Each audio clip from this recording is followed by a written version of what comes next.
Digital reality is our parallel existence.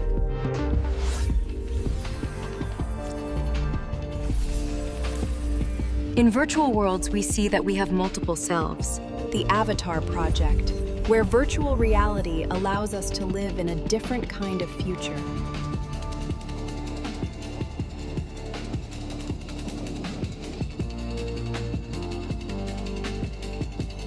The Avatar Project, Virtual Reality, AI, and the Future of Education. Written by Andrea D.M. Lane. Narrated by Bill Burrows. Introduction. What is more important than learning? The desire to learn. This book is a collection of distinct essays that explore the future of education, the role of computers, and the nature of consciousness, with particular attention paid to the role artificial intelligence will play in our schools and other learning outlets. We are witnessing an informational tsunami, the likes of which is completely unprecedented in human history. The digital revolution is such that almost every aspect of our lives is being upended. Who could have imagined just 2 decades ago that the vast majority of us would check our smartphones an average 150 times a day or more, or that young people worldwide would consciously choose to spend 8 hours a day in front of a computer monitor playing never-ending games of Minecraft. The great disruptor of the 21st century is our attention span, and the internet and computational technologies have opened up a Pandora's box of endless distractions. We are not merely entertaining ourselves to death, to echo Neil Postman's prophetic words. We are becoming entertainment ourselves, as we moment to moment reveal our innermost selves on Instagram, Facebook, Snapchat, and new emerging forms of social media. What all this will eventually portend, nobody precisely knows, except that Ray Kurzweil's outlandish idea of a singularity in 2045 doesn't look so outlandish anymore. We are on the edge of a digital precipice, and where we will fall appears to have no bottom. We are about to enter a virtual wonderland where what is human and what is artificial will no longer have distinct boundaries. This book is but a partial glimpse of that event horizon which, like the black hole it encompasses, will eventually swallow up everything in its perimeter. Either we consciously prepare for that eventuality and exert some control about its direction, or else we will be powerless slaves to its manifold attractions. There is price to be paid for the liberation of information without boundaries, and as a human species, we seem unprepared for where this ultimate journey will take us. We are, it seems, destined to either become absorbed by all things AI, or conscious cyborgs who partake of the best that technology offers, melding it with our humanity. In sum, we are at an evolutionary crossroads, and the decisions we make now will predetermine, perhaps unalterably, how we will live and operate in an increasingly cyber-dependent universe. The New Teacher: Artificial Intelligence and the Classroom of the Future.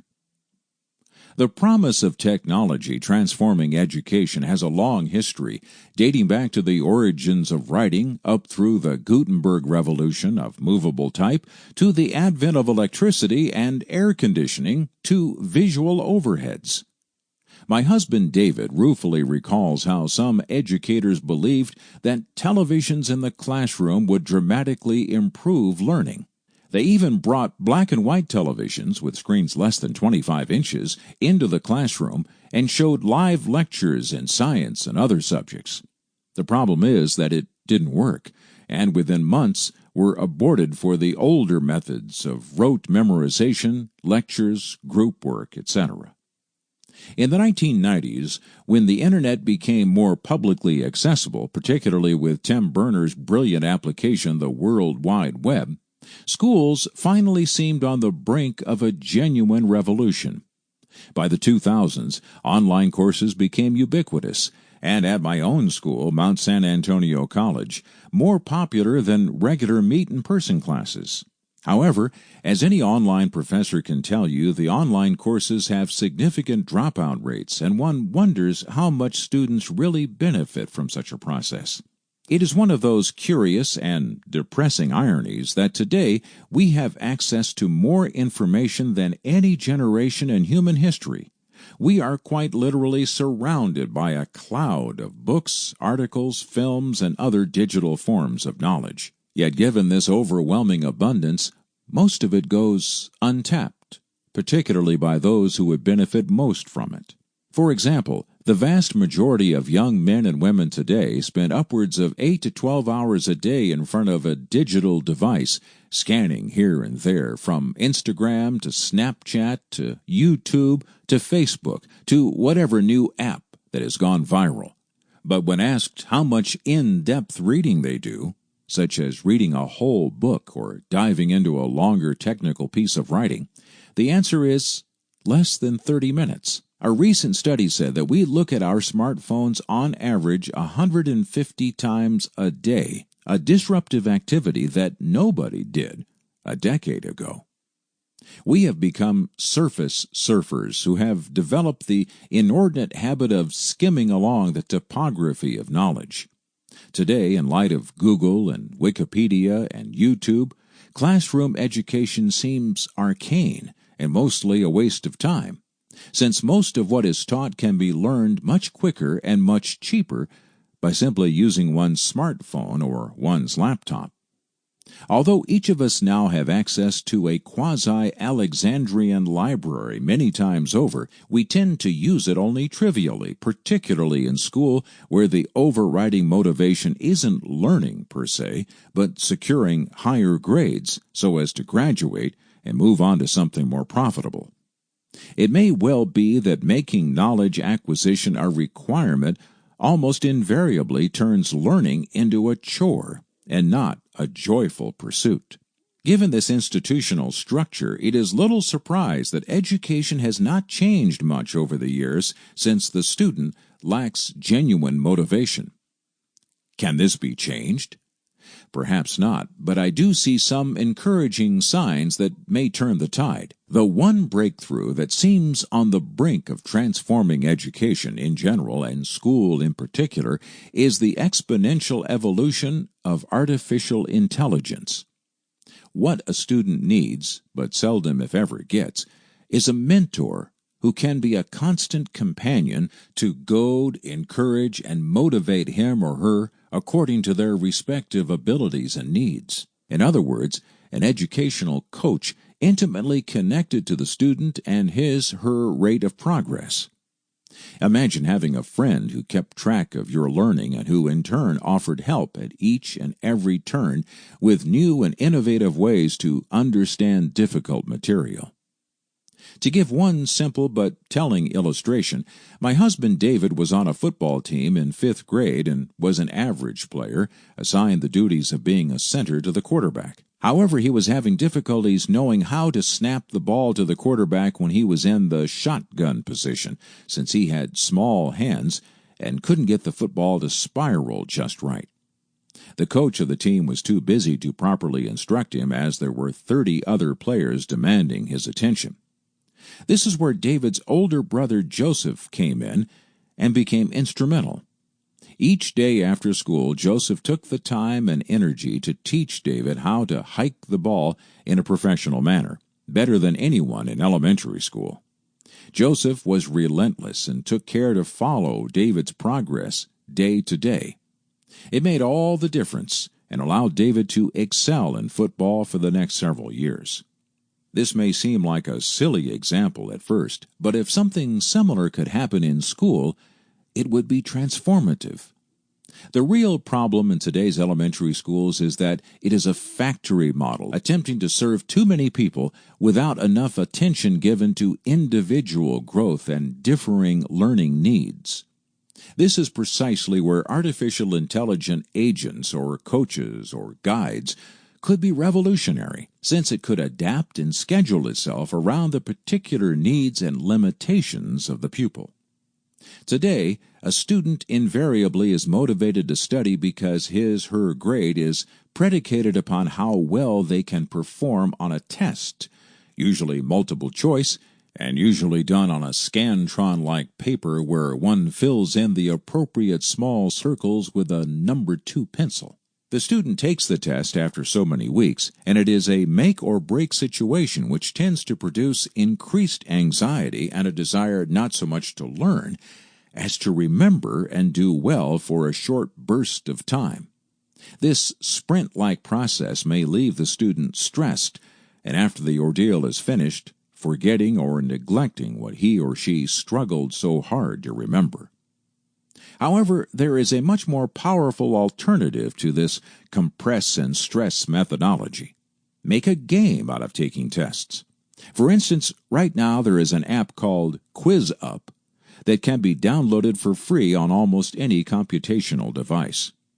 It is a multiplayer game in which one user competes against another during 7 rounds of timed multiple-choice questions of various topics.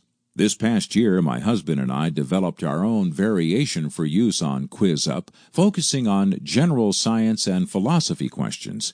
It is called Neural Surfer Philosophy. We beta tested it with 108 questions in a multiple-choice format, including questions that also include picture captions. Usually, first-time players don't do very well since they may not be familiar with the topic, but after playing the game a number of times, the questions start to repeat themselves, and the player begins to recall which answers were the correct ones, so that over time one becomes more and more proficient. Because it allows one to compete with others around the world or with an Android bot, if no one is available at that moment, it has a dynamic and live feel to it. One is free to play the game as many times as possible and become adept relative to their learning curve. Play the games enough times and you can master it, but without the inherent stress in school testing systems. The institution of a school or an academy was predicated upon knowledge being exceptional and thus by necessity involved commitment and allocation of precious resources in specialized libraries and laboratories. Thus, becoming an expert in a field meant first being accepted as an apprentice under a specialized master teacher who had access to a plethora of books and manuscripts that the student didn't. It was for this reason that potential forms of knowledge were concentrated and bounded in certain regions. Such an oral and literary concentration, of course, became better known as colleges, libraries, museums, etc. This geographical displacement and for variant discrepancies that arose from having more or less resources led to a hierarchical structure in education, which in turn stratified who would learn what, where, and when. We see this today in the different reputations amongst higher schools of learning. One can almost feel the difference in perception when one claims to have graduated from Harvard, for example, versus claiming to have secured a degree from California State University Dominguez Hills.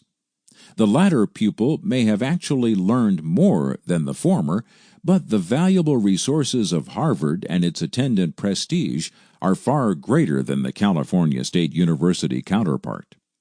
This discrepancy can also be economically quantified by looking at the base salary of a newly minted Stanford Law graduate in comparison to a graduate of Abraham Lincoln University in Southern California, even if both potential attorneys passed the California bar examination during their first attempt.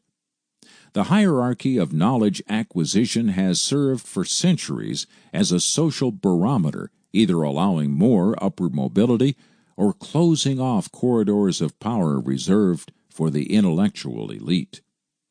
The oft-used cliché that knowledge is power is more of a truism than we may wish to believe, particularly now that we live in an overly saturated information age.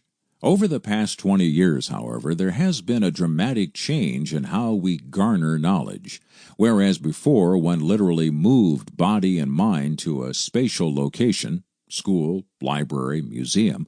Today, we don't need to go anywhere, as we quite literally have information at our fingertips, in our present visual field, and in the range of our voice. Because the hierarchy of knowledge acquisition has collapsed and potential portals of learning are nearly universal, we are witnessing the democratization of information creation. This should portend a radical shift in how we educate and how we graduate students in the future. Sadly, it has been a slow process for our state institutions to adapt to this exponentially changing landscape. The school system is experiencing a not-so-silent revolution, and it is not coming from professors or administrators, but from a most unexpected corner: video gamers and their respective developers.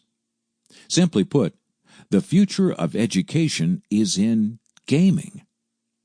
My husband, David, about 15 years ago, sensed that this was going to happen and wrote an extended piece on how one can learn much more and go much deeper into a subject by making learning based on playing a multi-leveled game similar to the 1980s arcade game called Tempest. The game involves a series of progressive levels, so if you sucked at it, you could only get to the second or third level. Now, for a quarter, that was a drag, because your play wouldn't last very long. But if you could navigate the incoming shooting lights in various forms along various vortices, you could get to level 11 or 12 or 13 and play for upwards of 30 minutes on just one coin. Well, Michael Grayson was the relative master at the time, since he had gotten to levels 20, 21, 22, and beyond.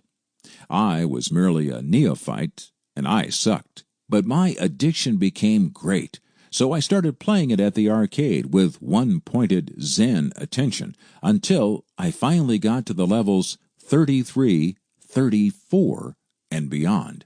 It was absolutely stunning how concentrated the mind could get in this interactive electronic display. I became one with the photonic geometric patterns weaving new mazes of intrigue. No joke. It was like a religion. Grayson, to his credit, likened it to the inner spiritual regions described in Sant Mat literature. See my book, The Enchanted Land, last chapter for an illustration.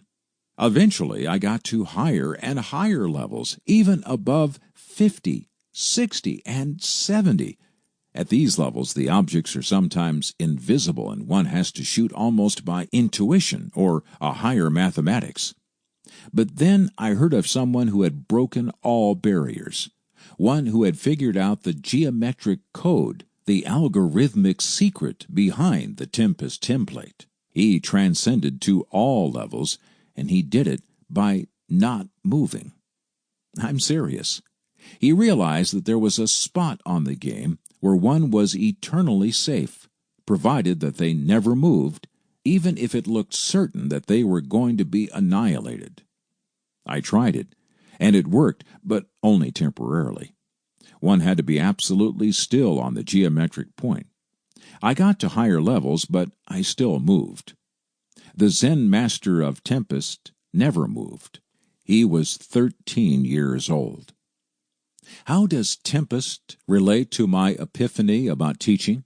The grading system that is employed in colleges throughout the United States is based upon the notion of hierarchy. But the problem is that the hierarchy is no longer meaningful in a functional way. It serves rather as a leveling device for administering, or more accurately, shoveling, people into various factory-like educational institutions.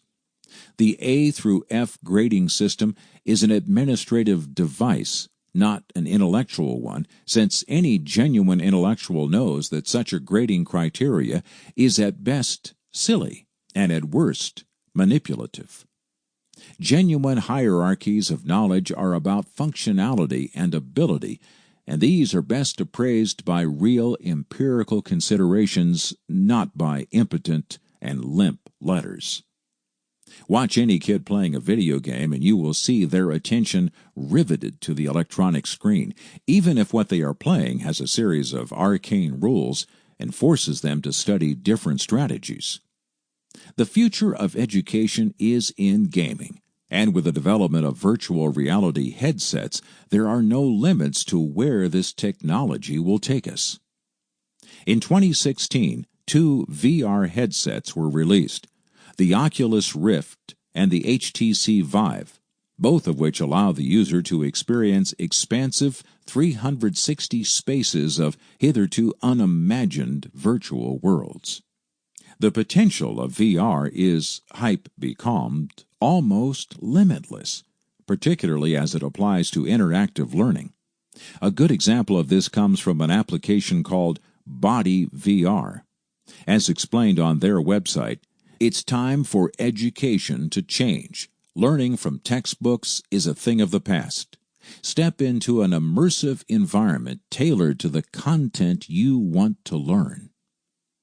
I tested it myself and felt as if I had entered a completely new world, encased as I was within the contours of a blood vessel. The whole experience opened up a new level of understanding how the heart works, how red blood cells operate, and how bacteria infections invade the human body. It was unlike anything I had learned from school, and most importantly, I learned without the pressure and stress of a usual educational environment. It is not difficult to imagine how the chat bots of today will morph into very intelligent AI assistants for almost any daily task. Already, hundreds of thousands of dollars has been raised on Kickstarter for VI, the first artificial intelligence personal trainer, where an athlete or anyone interested in physical fitness puts on a portable AI headset that monitors your athleticism, providing essential vital signs as well as constantly updating coaching advice intimately tailored to each individual. The new teacher of the future is driven by AI, and the school of tomorrow doesn't have classrooms with chalkboards, but personalized intelligent assistants that adapt to the needs of each student, where functionality replaces rote memorization and where informational gaming replaces one-off testing. The Big Kahuna's Dilemma: How to Live in a Darwinian Universe. My husband David and I have been avid surfers most of our lives, and we have had a long love affair with surf movies of all types, including Endless Summer, Beach Blanket Bingo, Point Break, the original version, and a slew of others. Ironically, we are not big fans of Big Wednesday, which, though panned in its original release, has enjoyed a growing cult following, including one of its most vocal champions, Quentin Tarantino. However, and this may stick in the craw of our more core wave-riding friends, we love the original Gidget movie starring Sandra Dee, James Darren, and Cliff Robertson. Interestingly, the other day as I was watching Gidget from start to finish for the umpteenth time, I was wonderstruck by the real underlying theme of the movie, which wasn't about surfing at all, but about how a normal, functioning adult in American society is expected to get a regular job and get in line with others in the day-to-day workforce. Yes, it is okay to vacation, or loaf during the summer perhaps, within limits of course, but a male adult must earn his own living and be self-sufficient. This is brought to dramatic effect in the movie when the Big Kahuna, Cliff Robertson, explains to Gidget, played by Sandra Dee, that he wants to be a beach bum and live off the land, free from the cares of modern society. The look on Sandra Dee's face when she hears the Kahuna explain his existential philosophy on life is priceless. Gidget looks like she has encountered a deranged ghost, as if not getting a regular job was tantamount to be a Russian spy or worse. The underlying moral arc in the movie Gidget isn't so much about the rapturous joy of being in the ocean and living a bohemian lifestyle as a beachcomber, but rather that surfers, of whatever stripe, must pay their societal dues or otherwise be regarded as useless outcasts. This same motif can also be seen in the overly sappy big wave movie of 1964, Ride the Wild Surf, starring Fabian, Tab Hunter, Shelley Fabaret, James Mitchum, and others, where a group of competitive young men from around the world vie to ride the biggest waves at Waimea Bay on the famed north shore of Oahu. Yet, just like in Gidget, the moral underpinning is that surfers are perceived as bums. In one overly melodramatic scene, Steamer Lane, played by Tab Hunter, confronts his girlfriend's mother over his passion for big waves, since she believes Steamer is like her no-good husband who left home and his responsibilities to follow the surf. Tab Hunter sets her straight by showing how hard he works year-long and that this opportunity to surf Waimea is only a temporary one, not his lifelong career. It isn't a particularly good movie or a convincing one, and certainly not as enjoyable as Gidget, which is more playful and takes itself less seriously. Nevertheless, both movies got me thinking about philosophy and Darwin. Why? Because this life is so short, and for too many quite brutal, that it raises a fundamental question. In a universe where the presiding dictum is eat or be eaten, how should we live, given our brief sojourn on terra firma? Richard Dawkins once insightfully pointed out that even though he believed evolution by natural selection was an unassailable fact of nature, we shouldn't let it guide how we want our societies to operate. The last thing we want in our day-to-day lives is an ironclad rule of survival of the fittest. This brings in sharp relief the big kahuna's dilemma, since what is wrong with being a surfer, living off the land and avoiding the trials and tribulations of the typically overworked and underpaid American worker? In other words, given this horror show we call living, doesn't it make perfectly logical sense to live a life however we deem fit, given that no matter what we achieve, we will at the end disappear from the proceedings? These thoughts got me thinking about religion and why most of us, if not all, tend to believe in all sorts of nonsense that on closer inspection appears, at least to those not involved in our own personal cult, utterly bizarre or useless. Yet if one of these systems, regardless of how fantastical they may be, provides us with a buffer from the onslaughts of a cruel and mindless nature, then they have survival value. We evolved to believe nonsense, since such beliefs provide us with a way to avoid looking at the ultimate abyss, death and meaninglessness. More to the point, it makes perfectly good sense to believe in nonsense, provided that such allows us to get on with our lives and not succumb to premature implosion. Our brains evolved to lie to us, primarily because too much unmediated reality would overwhelm our ability to navigate the probability matrix that surrounds our day-to-day activities. This is why there are literally thousands of religions and millions of different belief systems, ranging from rabid sports fans to political zealots to automobile fanatics.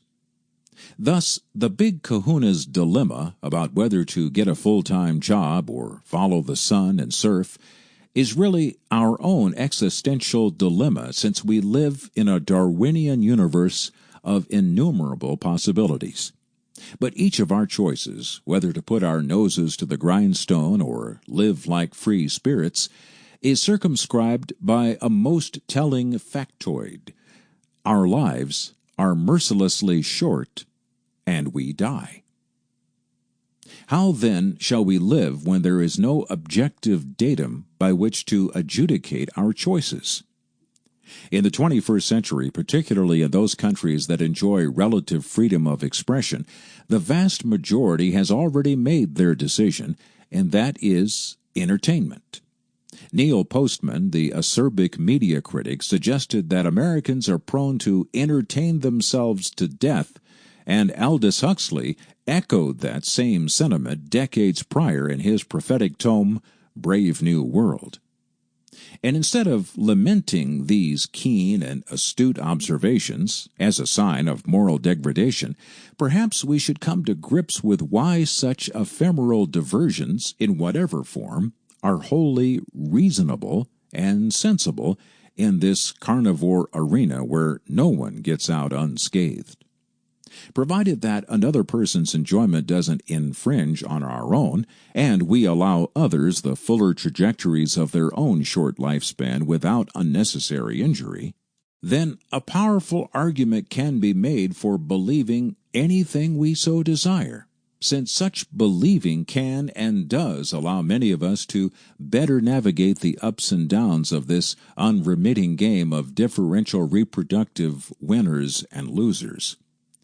This is why religion persists, even if we may think almost all of it is completely ridiculous and capricious, because it provides a value system, even if fictional in origin, for the devotee that cushions him or her from the endless onslaughts of existence. Any schema that can ward off angst, dread, and suicidal tendencies is welcome and will be passed on to future generations, even if such models are entirely imaginary creations. The horror that Gidget feels about Kahuna not getting a job is in essence really a conflict over how to best live this life. What she fails to realize, of course, is that there is no best way to live, since there are no absolute guidelines, save the ones that we indoctrinate ourselves with. Today, vast numbers of us, but more specifically the younger generation, have opted to spend hours each day interacting with increasingly sophisticated technology.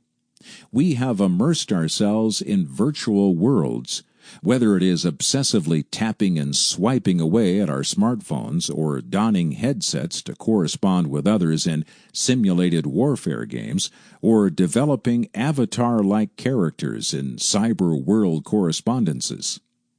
Technology has become the world's newest and fastest-growing religion, if we accept Paul Tillich's definition of such as ultimate concern. While many find our love affair with all things computational to be depressing or a sign of degeneracy, such love is nothing new given that we have always been fascinated with augmenting ourselves with a variety of materials. The difference now is that our electronic devices have become ubiquitous and progressively more powerful and cheaper. The church of technology isn't miles away, but at our fingertips, and with cloud computing, it tracks our every movement. Today's Internet is similar to an ocean full of waves, providing innumerable options. So much so that the big kahuna of today is confronted with a new kind of predicament, whether to randomly surf the net without any end goal, or buckle down and find a real paying job doing something constructive in the cyber world. Looking over at my 15-year-old son, Sean, playing away on his 3 monitors all sorts of interactive games with no truly higher purpose in mind save savoring the ups and downs of the battle, I see the kahuna's dilemma anew. Will our total digital immersion be likened to a 1950s beach bum who would rather surf than get a real job? Would Sandra Dee look just as horrified as she did when seeing the beatnik ways of Cliff Robertson? The big kahuna's dilemma is ours, and whatever choices we make. We may in turn reflect what Soren Kierkegaard opined nearly 2 centuries ago. I see it all perfectly. There are 2 possible situations. One can either do this or that. My honest opinion and my friendly advice is this: do it or do not do it. You will regret both. Invasion of the Superintelligent AI. The digital aliens are among us. The fear of invaders from Mars or other planetary systems has been a staple of science fiction movies from the 1950s onwards, including War of the Worlds, based on a novel by H.G. Wells, where manta ray-like spaceships attack humans across the globe, only to be destroyed not by sophisticated military weaponry, but Earth-generated viruses and bacteria. Another movie of this genre, but with a different and more uplifting message, was The Day the Earth Stood Still, where a space-being alien named Claytu comes to Earth, accompanied by a powerful 8-foot-tall robot, Gort, to give humankind an absolute ultimatum. They can join the other planets in peace, but should they threaten to extend their violence into space, this Earth of yours will be reduced to a burned-out cinder. We shall be waiting for your answer. Perhaps the best of these movies, or at least the one with the most intriguing psychological insight, was Forbidden Planet, which describes an advanced civilization known as the Krell, living on Altair 4, who were able to exponentially increase their intelligence so as to be able to transform their thoughts and ideas into reality instantly.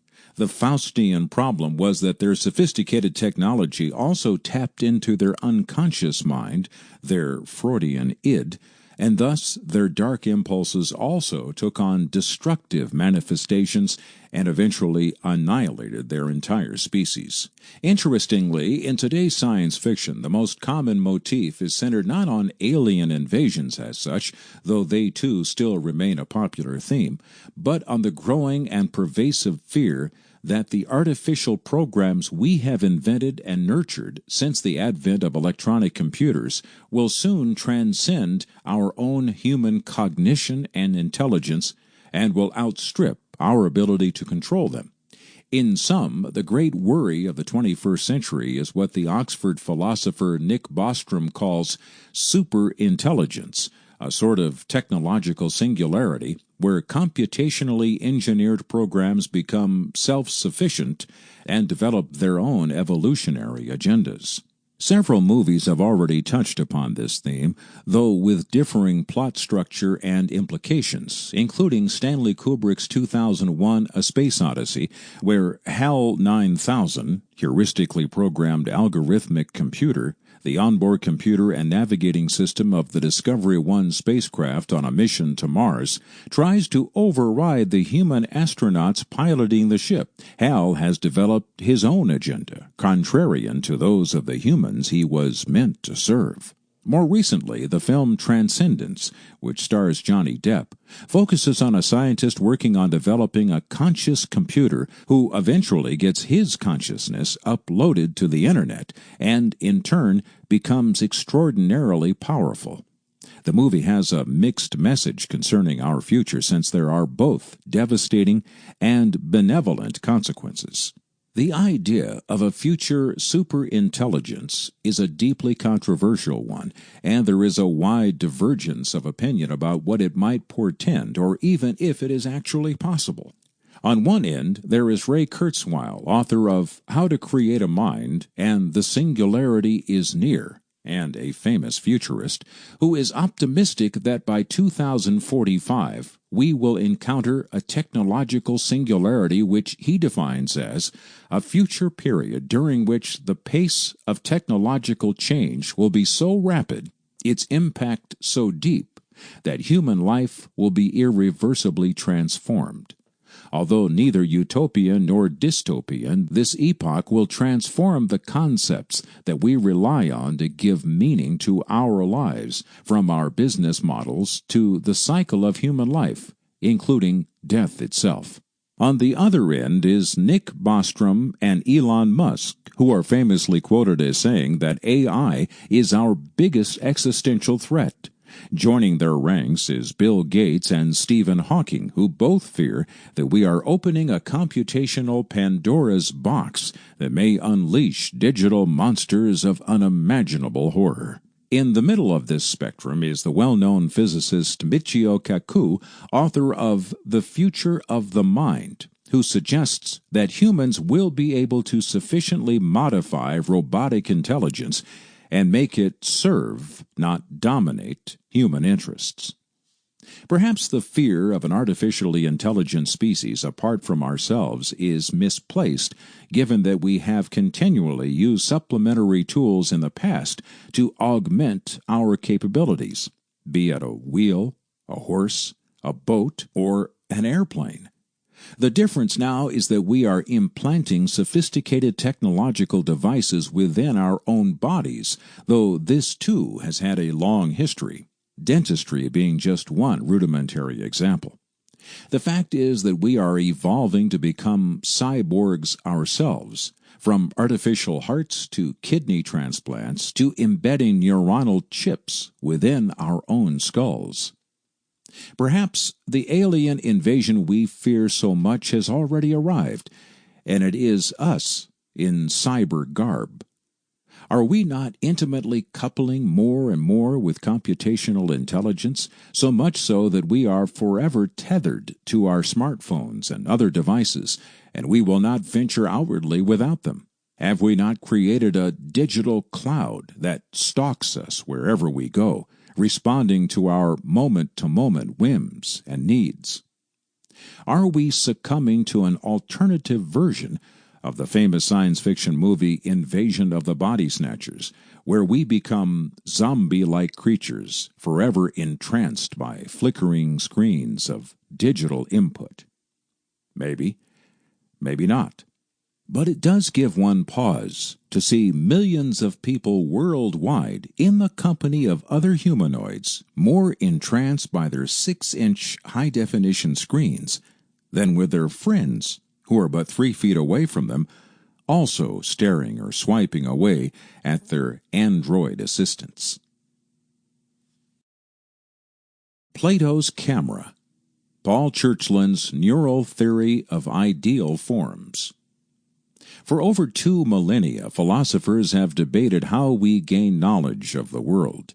The Greek thinker Plato argued that there are universals of human cognition, such as concepts of beauty, justice, and the good, innate to us.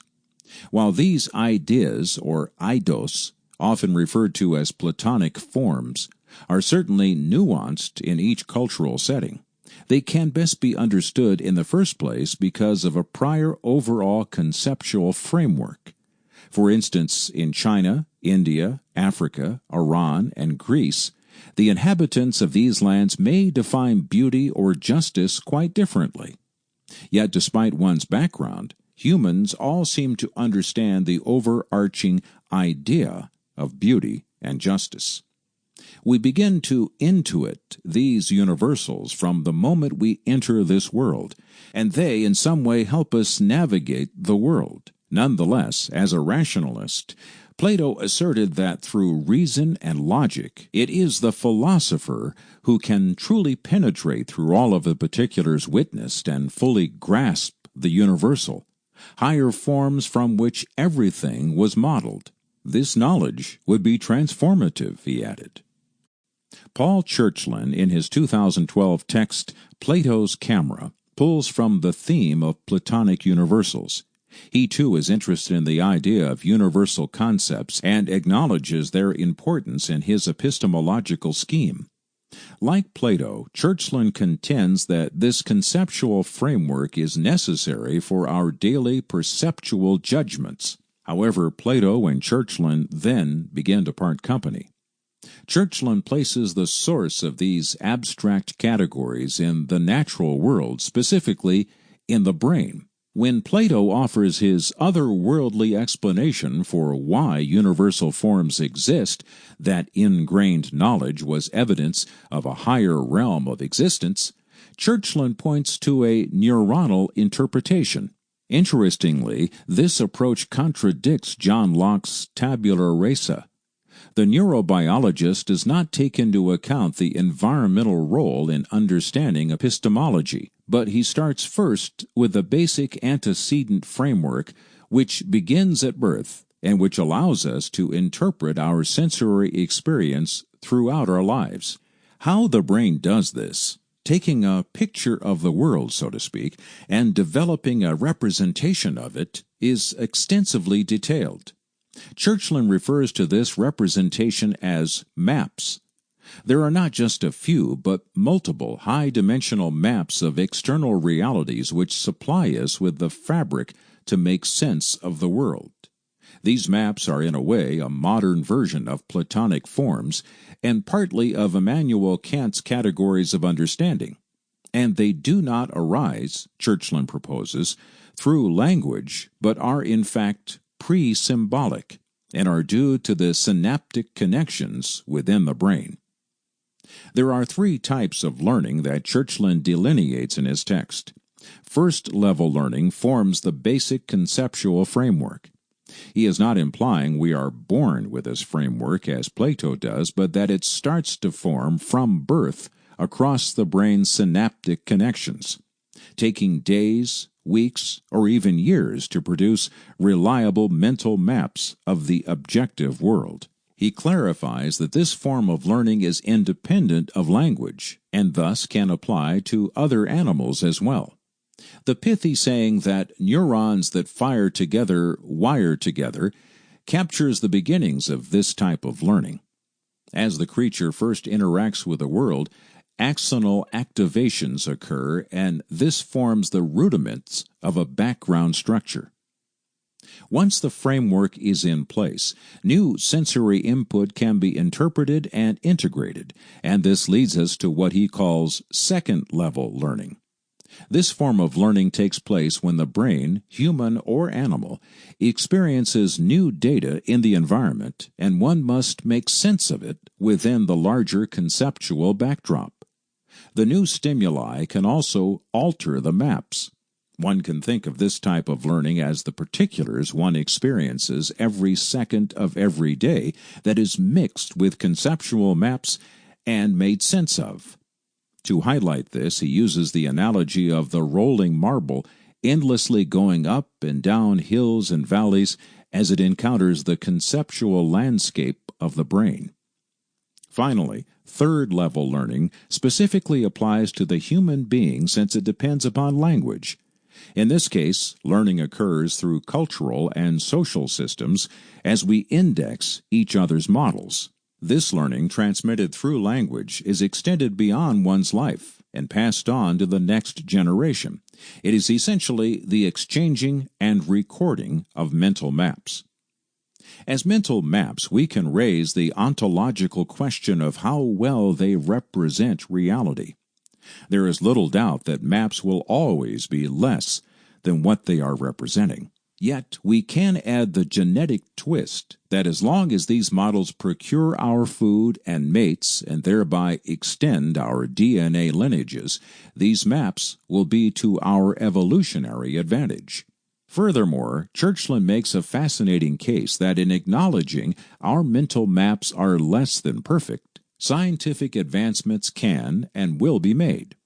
With each generation of scientists, we add to our maps new insights and understandings that escaped our ancestors. And this is the beauty of the scientific endeavor. It is not a stagnant discipline, but a dynamic one which expands our mental maps to an increasingly broad and penetrating grip on the structure of the larger reality of which it is a part. His view of science and where it is taking us is an optimistic one. To capture his enthusiasm for scientific realism, here is a quote from the article, Mystical Dimension. And since we are stuck in such map-making, we are circumscribed by a logical syllogism that on the surface seems intractable. All maps by definition are less than the territory to which they point, because if the map is exactly as large as the land itself, then such a map would be superfluous, and thus have gaps. And if then all maps invariably have gaps, then all such designs are inevitably, even if only partially, mistaken. What this means, of course, is that all of the delineations we make about the world around us are potentially wrong because they are not perfect transparencies. This is why science always rediscovers the unknowable, because no matter how sophisticated our maps may be, they will have a gap in them which will reveal something hitherto undiscovered. Altogether, Paul Churchland's book was a philosophically enlightening one, albeit technically arduous. The attempt to explain the epistemological program of Plato and Kant with a modern neurobiological analysis made for a remarkable thesis. Explaining how, from birth, The human brain's 86 billion neurons and over 100 trillion neural connections crafts maps of the external world which serve as universals and adjust these maps with the onslaught of new stimuli or the particulars of the experience, wraps Plato's forms in a modern package. The Avatar Project. The astral plane has descended to terra firma. Though I am the first to admit that a meditative experience is different than a VR one, there is no question that they mirror each other in a number of ways. 22 years ago, my husband was teaching at the University of London in the Semester Abroad program, and his sister Kim and him got a chance to try out a virtual reality headset. They were in Leicester Square at a futuristic arcade and hoping to be mesmerized by promises of a new-fangled technology. But alas, to no avail. They thought VR sucked, as it was so rudimentary as to be almost laughably bad. For the next 2 decades, we gave scant attention to the evolution of virtual reality hardware. However, when David was teaching at California State University, Long Beach, CSULB, he heard rumors about a student who had somehow figured out the trick to developing a VR headset that even in its beta testing iteration was mind-blowing. We have tended to be a first adopter of all things technological, so we did more research and talked extensively to my oldest son, Sean, who is a full-fledged computer geek. We discussed the startup Oculus Rift, as invented by Palmer Luckey, the former CSULB student, and other prototypical devices being developed by the HTC Vive, which was my son's favored choice.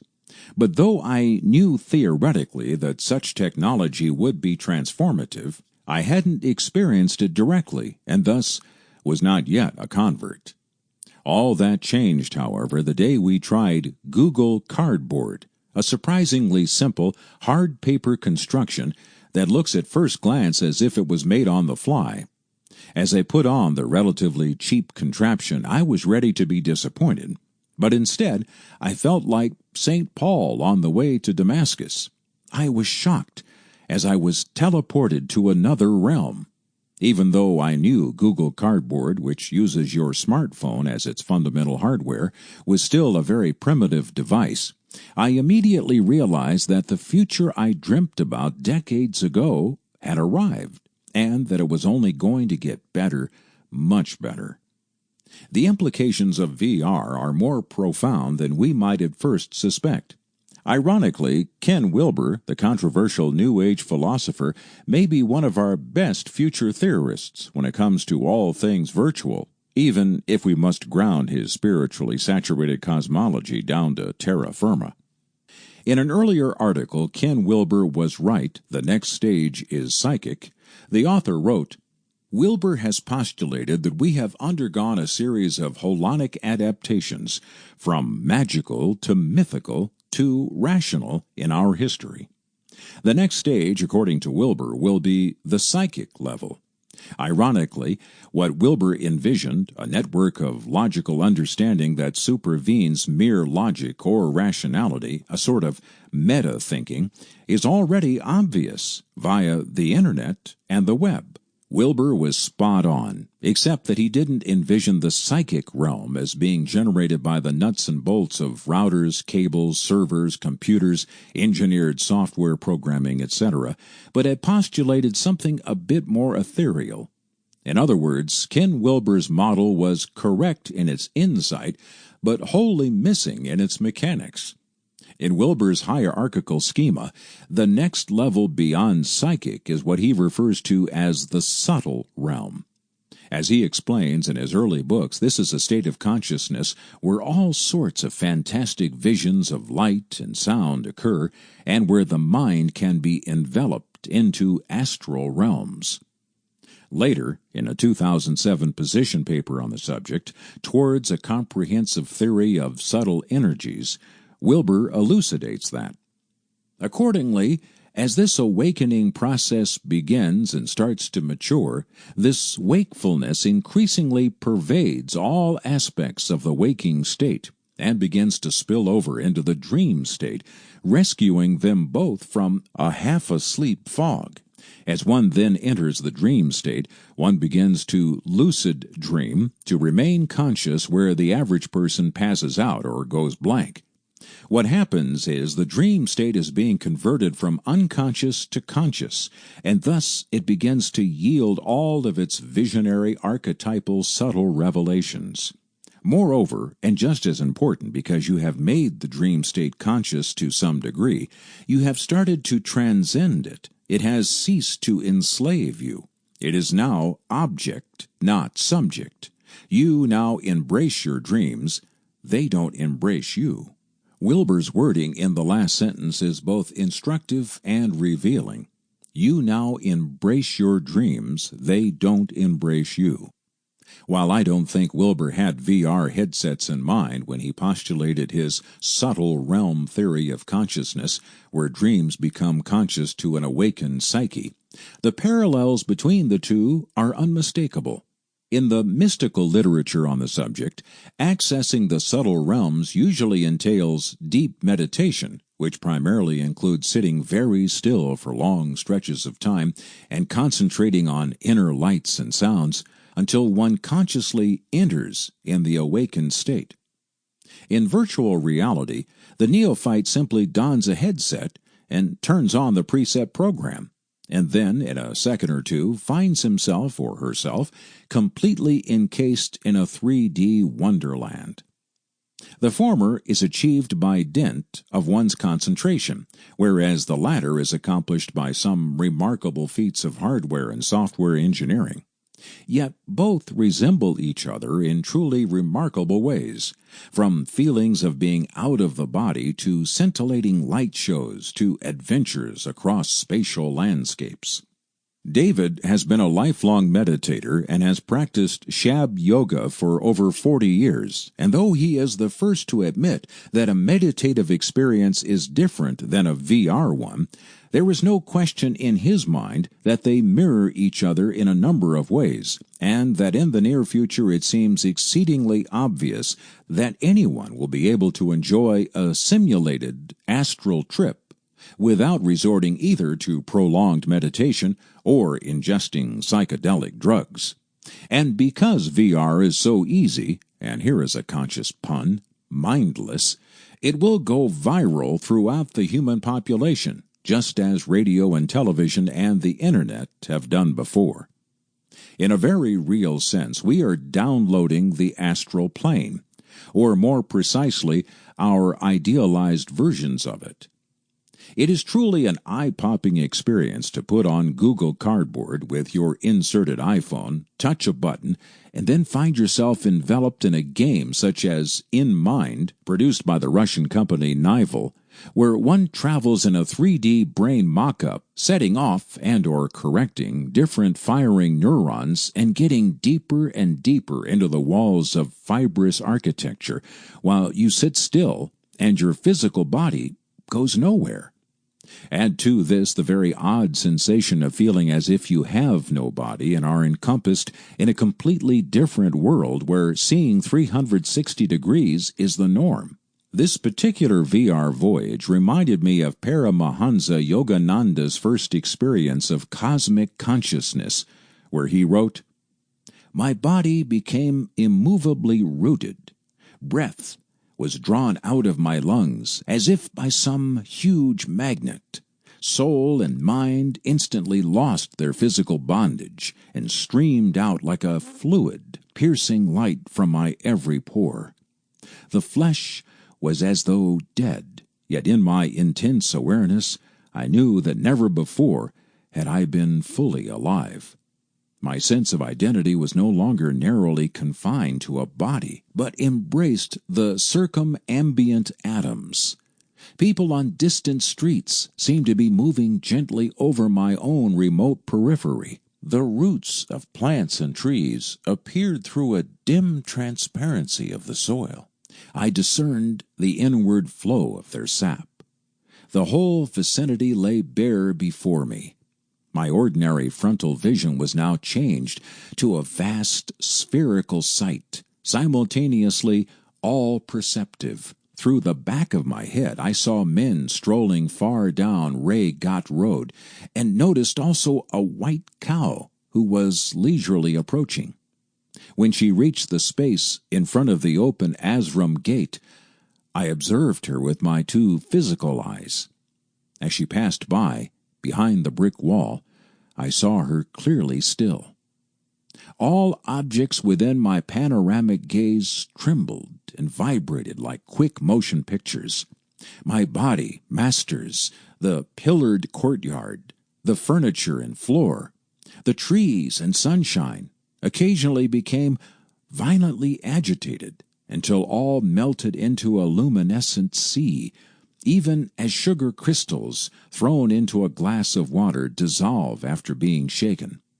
The unifying light alternated with materializations of form, the metamorphoses revealing the law of cause and effect in creation. An oceanic joy broke upon calm, endless shores of my soul. The Spirit of God, I realized, is exhaustless bliss. His body is countless tissues of light.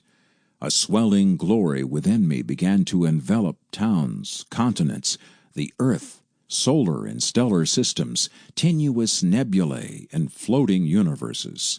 The entire cosmos, gently luminous, like a city seen afar at night, glimmered within the infinitude of my being. The sharply etched global outlines faded somewhat at the farthest edges. There I could see a mellow radiance, ever undiminished. It was indescribably subtle. The planetary pictures were formed of a grosser light. The divine dispersion of rays poured from an eternal source, blazing into galaxies, transfigured with ineffable auras. Again and again I saw the creative beams condense into constellations, then resolve into sheets of transparent flame. By rhythmic reversion, sextillion worlds passed into diaphanous luster. Fire became firmament. VR is astral travel for nerds.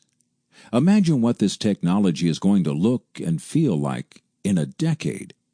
Will we live so deeply inside these VR realms that telling the difference between what is real and simulated will increasingly blur to the point of meaninglessness? This is not hype, since what I glimpsed was quite literally a cardboard rendition of a future VR which will be exponentially far beyond anything we can presently imagine.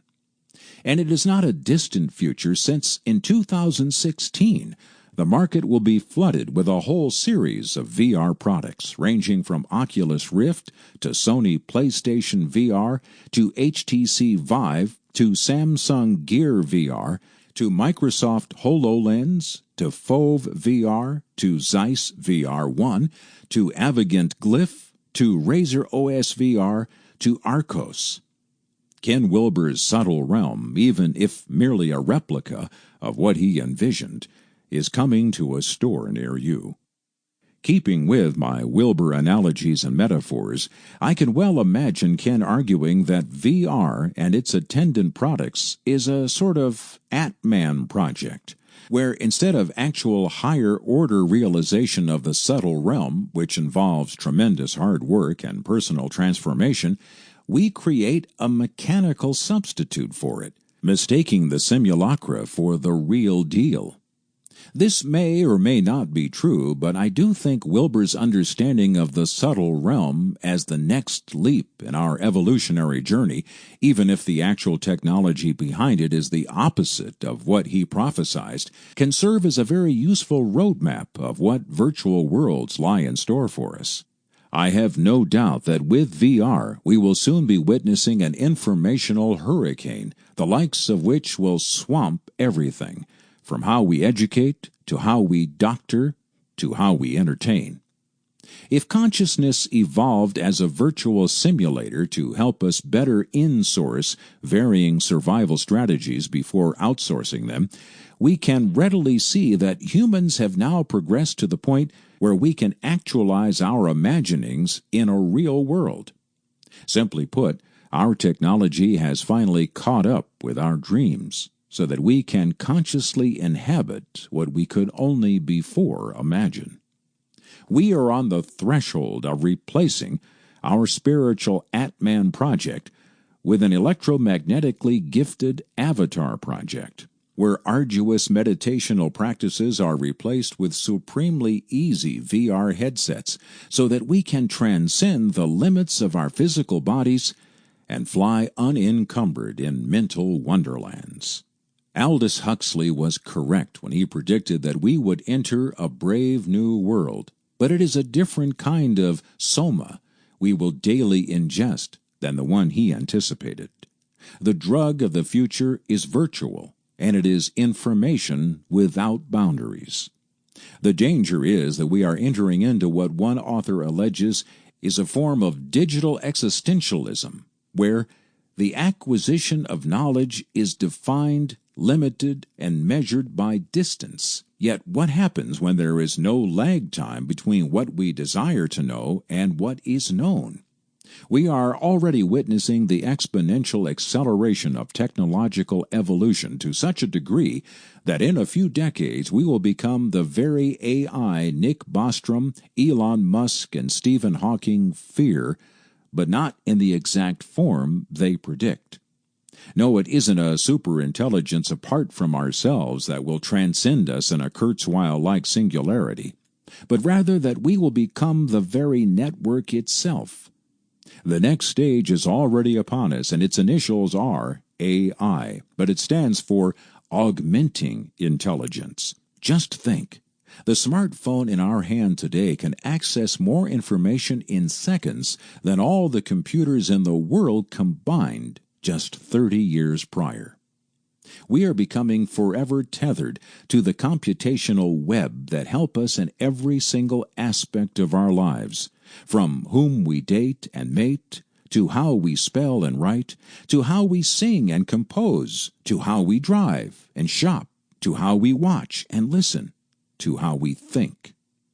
The tomorrow of who we are can be glimpsed in the millions of applications that are downloaded daily to help us navigate our overlapping worlds of the virtual and the empirical.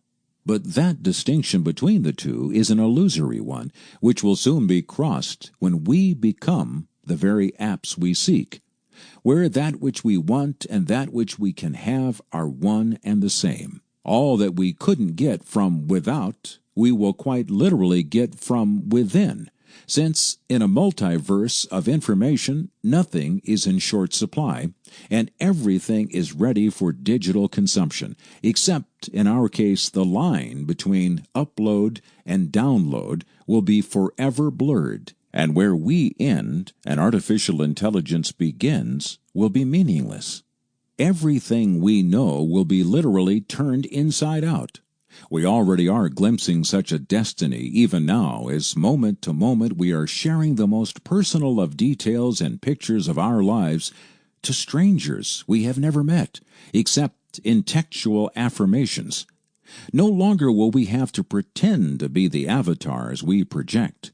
We may be bodily separated in the here and now, but in cyberspace we will be the fused generation, where every desire and every whim is met instantly with its twin counterpart, absolute fulfillment. But therein lies the great transformation we cannot portend, sacrificing the limits of our humanity and what made us who we are, for a future where nothing is breakable and vulnerable remains, since we have replaced our mortality and its fragileness for a photonic wonderland, where space and time and their separation no longer have any meaning. The forbidden fruit is electronic, and we have already eaten it. The future will not so much shock as absorb us. we, the last remnants of a nature without intention, are becoming aware of a wholly new terrain, which also brings with it a terror of its own. Digital existentialism, where meaning and purpose are without direction, and where we are never alone. We sacrificed our privacy for never-ending company, and in return, we became the flickering screen that never shuts off. The metabolic threshold, consciousness and energetic states. That consciousness is the result of underlying biochemical processes seems to be an obvious fact, especially given our respective sleep cycles. Moreover, each of us are too acutely aware of how a slight modification in our diet can alter how we feel and how we navigate throughout the day.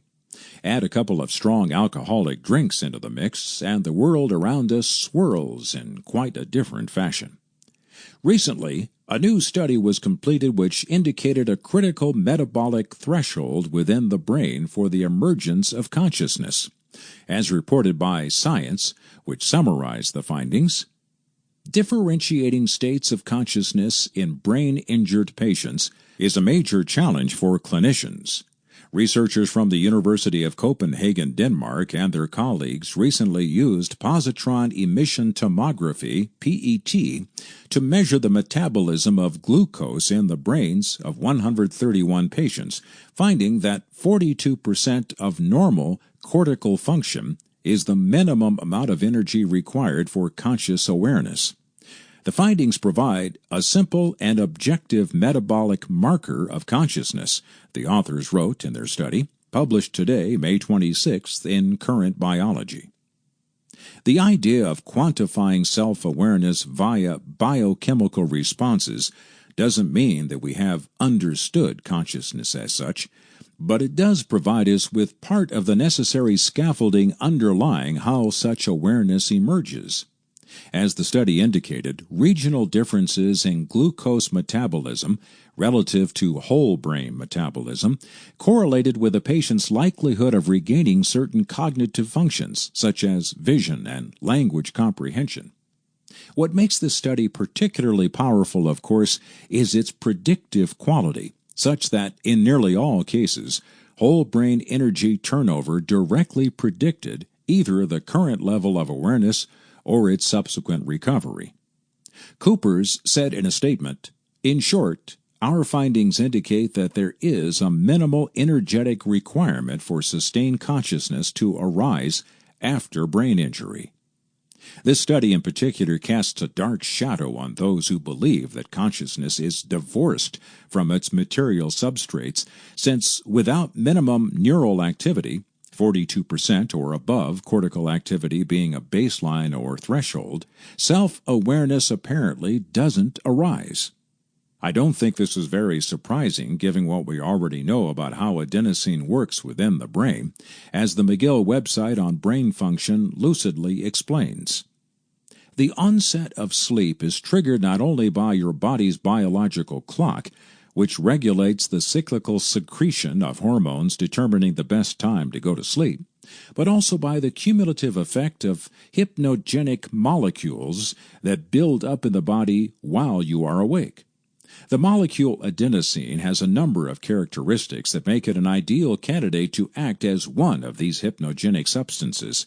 Its concentration in the brain is higher during waking periods than during sleep, and increases during extended periods of wakefulness. Moreover, administering adenosine or its agonists to experimental subjects makes them sleepy.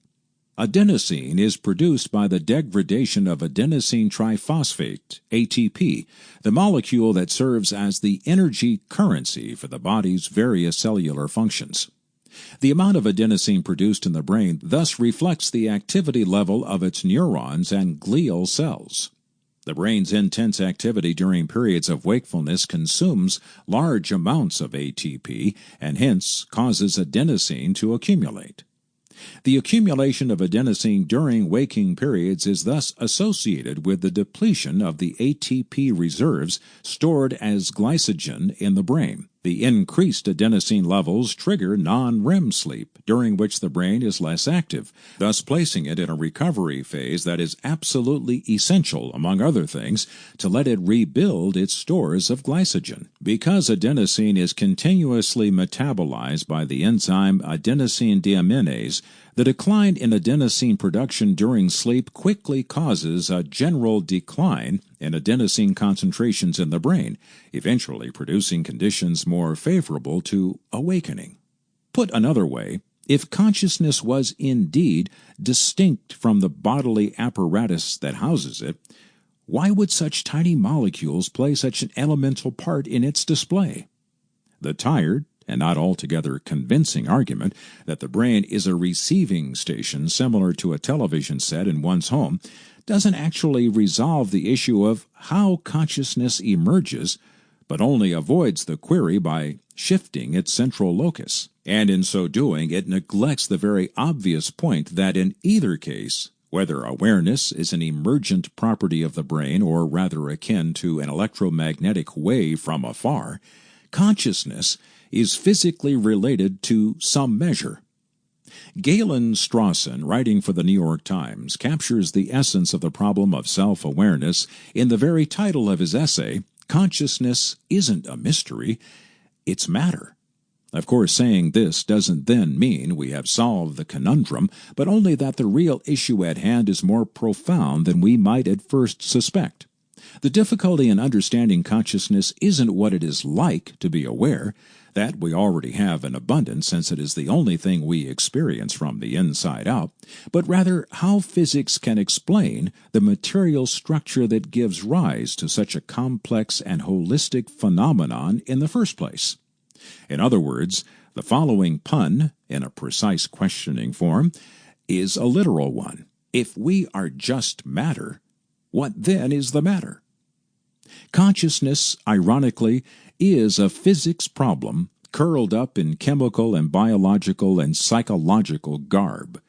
We need to undress awareness and understand its primary and core constituents, without which it forever hides its manifold allurements. Analogously, awareness is similar to the user interface on our smartphones, which depend upon the hardware and software components of its operating system.